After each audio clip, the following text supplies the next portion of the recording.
Question 2.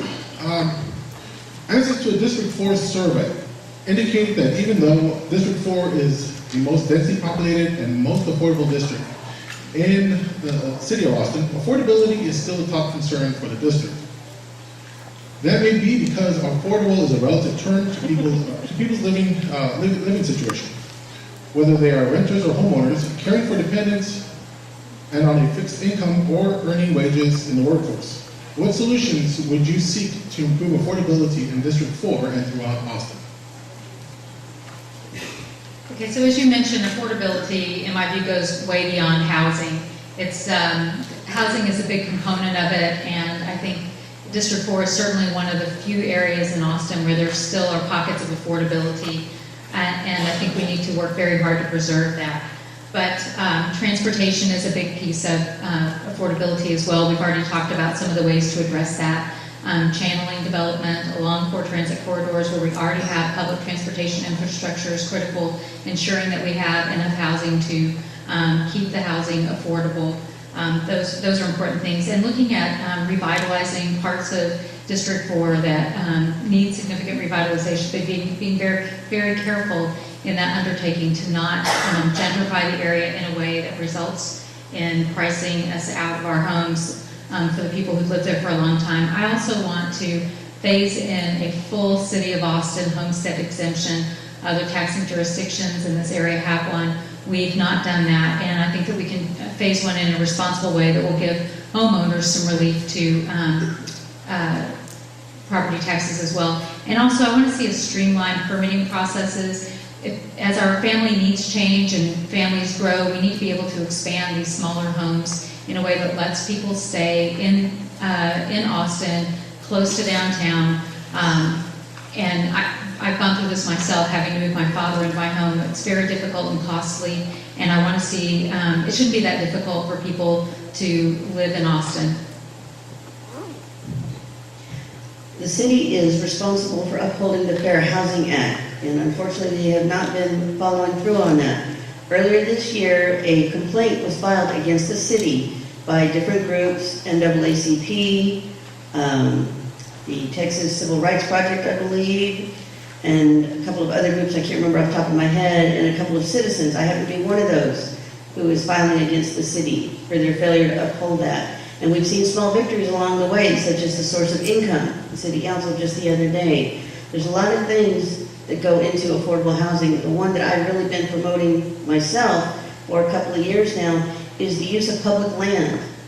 I promote that to city council, to the state, and back again any chance I get. When I proposed it to AISD last year, it was received positively. They're looking into that to see what they can do. I know they're already looking into a school campus having co-location with housing as well as the child care. There also needs to be looking at issues of wages. We have wages that just don't keep up with the housing.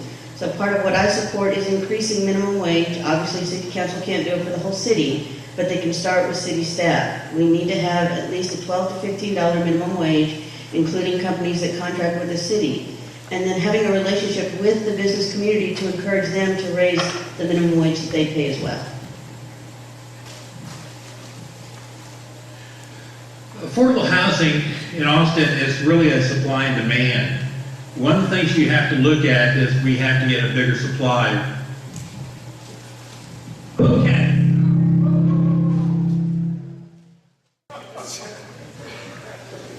Do you mind if we close the other line?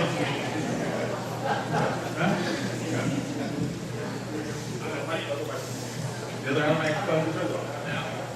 Okay. Hey.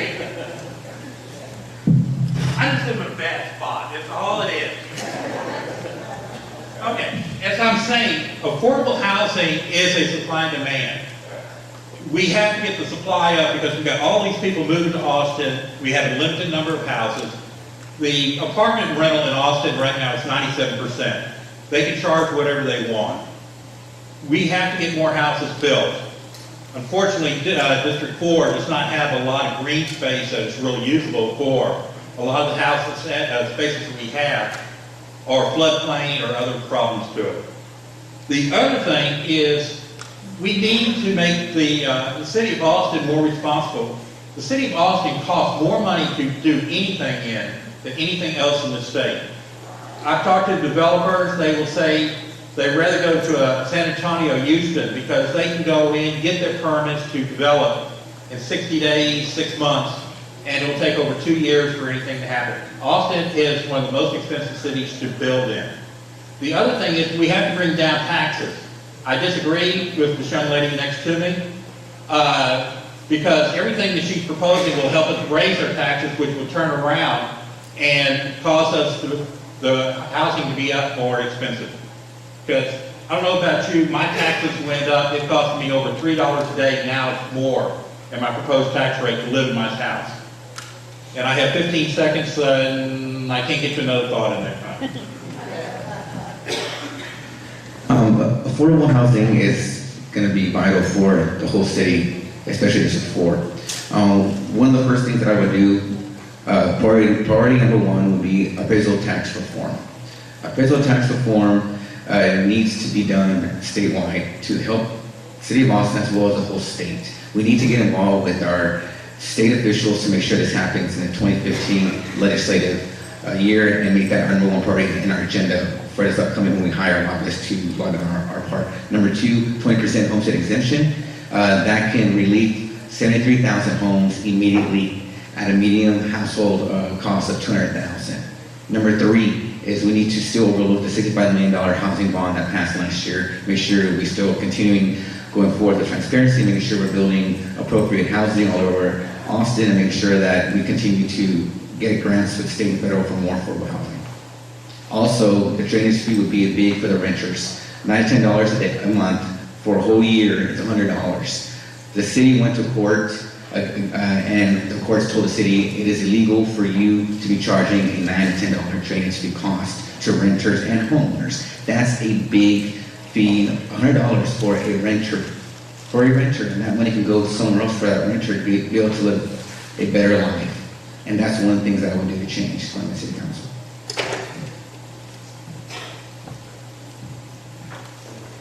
Well, I think affordability is really a multifaceted issue.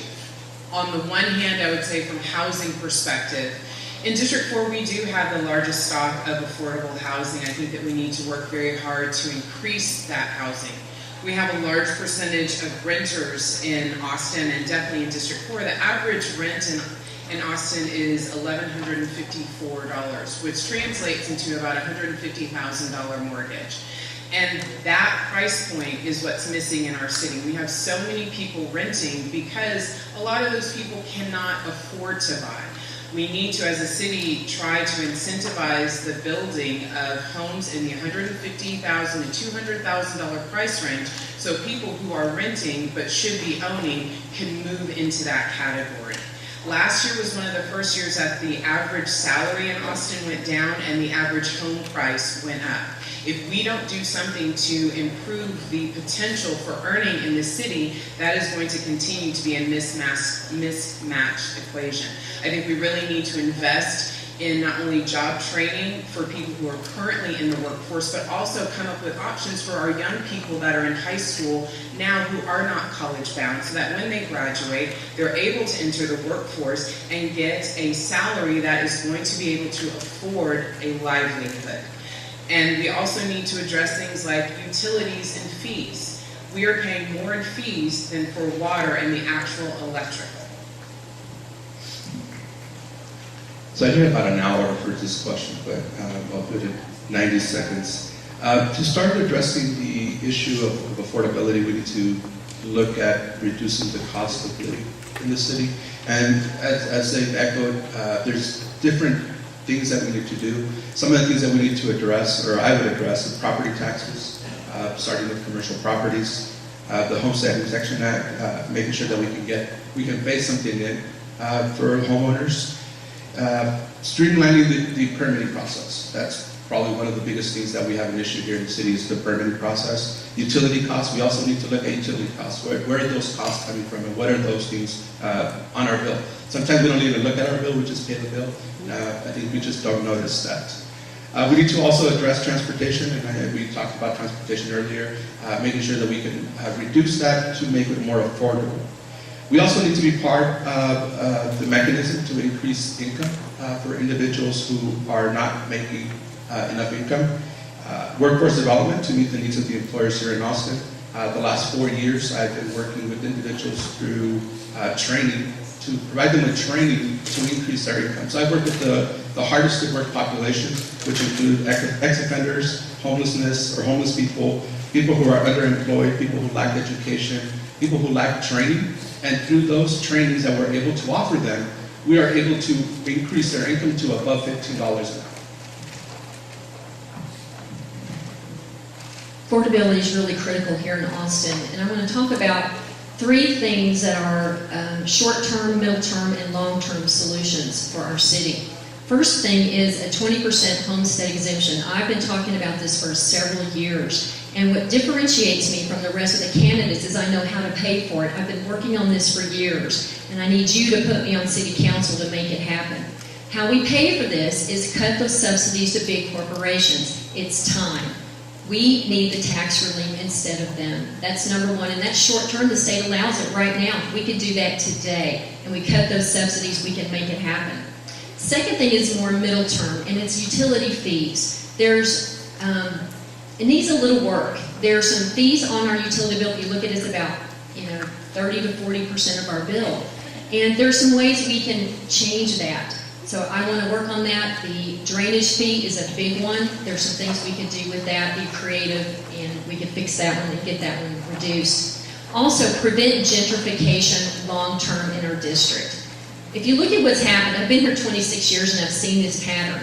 Look at Mueller. Mueller went from a very high crime area to a gentrified area. Look at South Riverside, East Riverside, and then look at South Congress. Runberg is the next gentrified area, and I'm here to prevent that and protect us from it, and you do it with zoning. Zoning changes and you keep our taxes down so people don't move out. Thank you.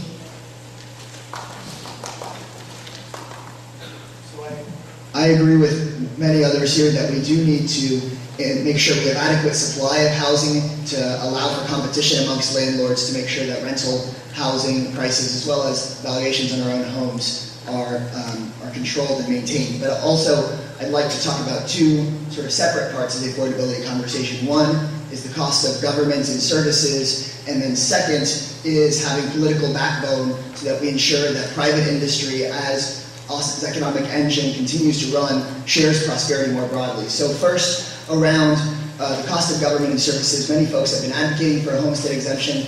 I'm supportive of such an exemption, but will only support it if we pair it with utility relief.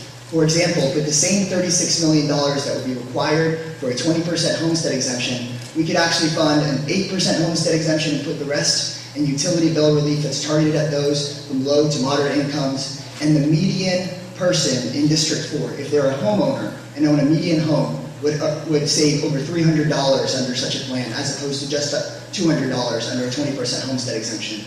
Furthermore, just a 20% homestead exemption does not benefit 70% of our population, which are renters. And then second, standing up and having a political backbone when the city is facilitating development in private industry in the city.